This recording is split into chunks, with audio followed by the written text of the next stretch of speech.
Good morning, happy Thursday, PASW staff, clients, friends joining us. So the TV scores are in for Utopia. Really cool and a very, very interesting show. I've just seen sections of it, but it makes me kind of want to watch it. The Jeff Russo score, very interesting psychedelic pop. So you guys came up with something just as good. So can't wait to share that with you tomorrow. Today we're gonna, we're kind of doing LA tourism for the summer, even though it's, it's almost the end of it. But, we've been looking at a lot of places in downtown, Library Tower, the library, City Hall, all those kind of things. So I want to do a few more of these. And today we're going to look at a little neighborhood that was only there for a few years. Of course, the neighborhood is still there, but something happened, and you're going to see what's going to happen as we revisit and go back to Bronzeville.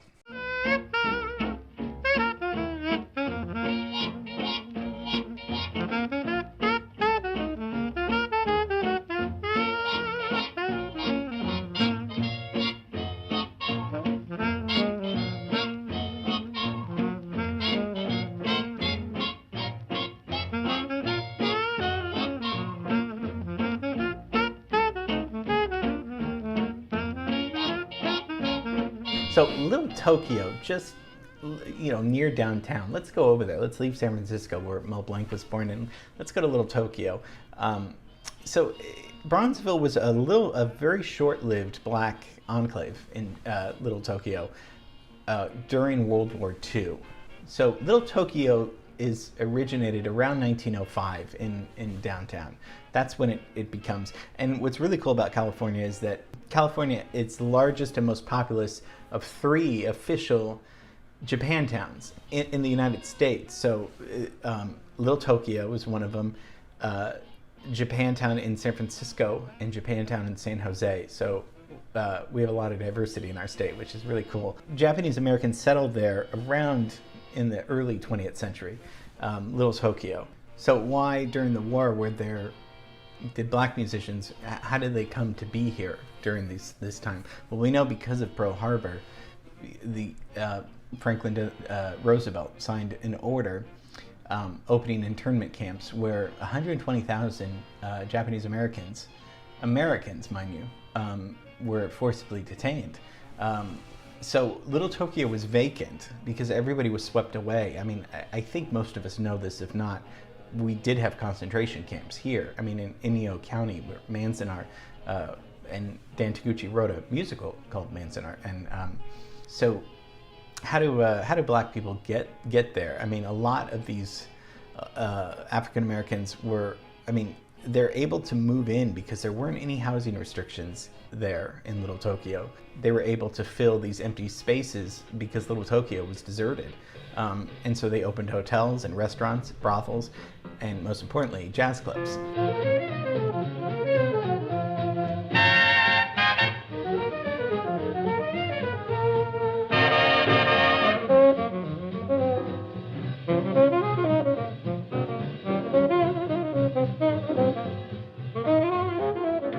So there was a thriving nightlife in Little Tokyo / Bronzeville. And so a lot of these black clubs we looked at, and let's bring up our timeline, because 1942 to 45, so that's 45, why? Because 45 is when the war ends. Hitler commits suicide, and once that has succeeded, then we can now get back to normal in some ways.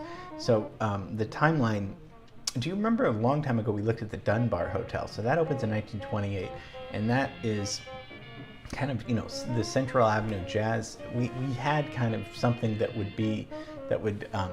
very much like New York had with 42nd Street and with Birdland in New York and Charlie Parker and bebop clubs happening in New York. We had that in Los Angeles for a really short, brief while, which is too bad. It should have been longer. But we looked at that happening in the Central Avenue Jazz class with the Dunbar Hotel. That the building is still there too. So that's going on, but now more black jazz clubs are opening up closer to downtown because of Little Tokyo. So Shep's was a big place that was popular back then. A lot of people, Coleman Hawkins, that we briefly talked about, saxophone player, Duke Ellington would come there, T-Bone Walker, Gerald Wilson made his debut with his orchestra at Shep's in 1944.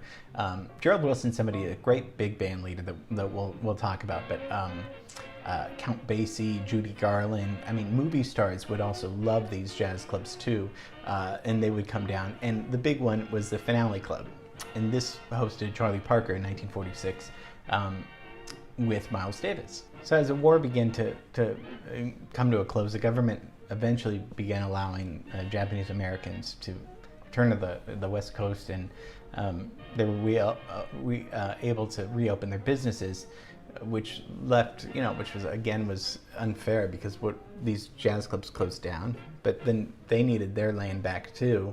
A lot of the jazz clubs disappeared.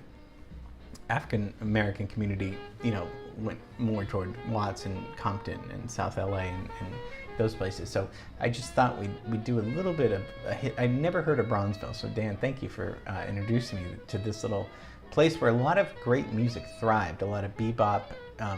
This is later swing when bands there were still big bands, but now they were getting smaller ensembles with bebop, and this is before Miles is going to come on to the scene with cool jazz. So just those mid-40s in Los Angeles section that I had never heard about. I never knew that they'd played there. I knew that they maybe were in LA a little bit, but not that there were jazz clubs like that happening in Little Tokyo that we all know and love today. So now it's Little Tokyo, of course, as you can see from that.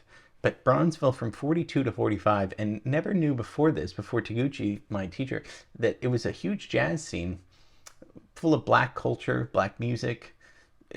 Charlie Parker didn't know that this existed, and the horrible story of the Japanese internment camps. This is a very important part of LA history. Some of it is sad, some of it is there's some good parts about how much good music came out of this neighborhood, but very dramatic story of what happened. So I hope you enjoyed going back to Bronzeville with me.